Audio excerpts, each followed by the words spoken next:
Dobroveče, beseda na Tari Kamp 2013. godine polako se približava kraju, večeras je naše finalno veče.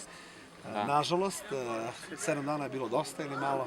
Malo. Hoćemo još. Još 7. Andreja, reci mi tvoj neki perspektiva kampa i kakve su bile radionice? Pa, radionice su bile sjajne.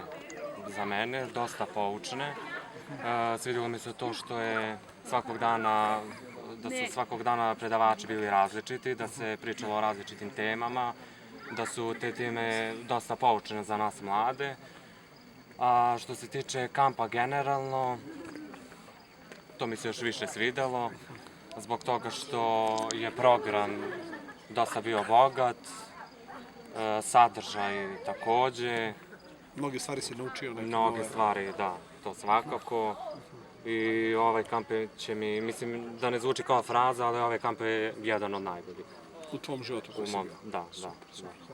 Hvala Bogu. Aco, ti? Složio bi se s Andrijom da je kamp bio fantastičan. Imali smo širok spektar mogućnosti od predavanja, aktualne teme za nas mlade, danas divne predavače, super ljude, odlično upoznavanje nas 80 na kampu, nekih novih ljudi, širok spektar mogućnosti, tako da pozvao bih mlade ljude koji ne znaju šta će da rade u životu, da prisustuju ovakvim kampovima. Večernje predavanje u vezi susreta Isusa sa pojedincima. Na koji način su ta predavanja ostavili neki duhovni uticaj na vaš život? Na moj život svakako veliki uticaj, zbog toga što, opet kažem, i u tom smislu predavanja su bila različita.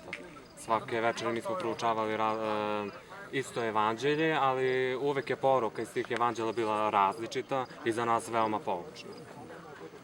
Složio bi se s Andrijom. Imali smo svako jutro misao dana s kojoj smo proučavali nešto iz evanđelja, a evanđelja direktno govore o Isusu Hristu i meni je to probudilo još veću čežnju za njih.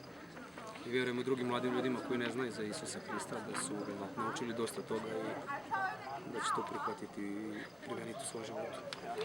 Hvala što ste došli i doprinuli ovom kampu. Vidimo se sljedeće godine. Vidimo se.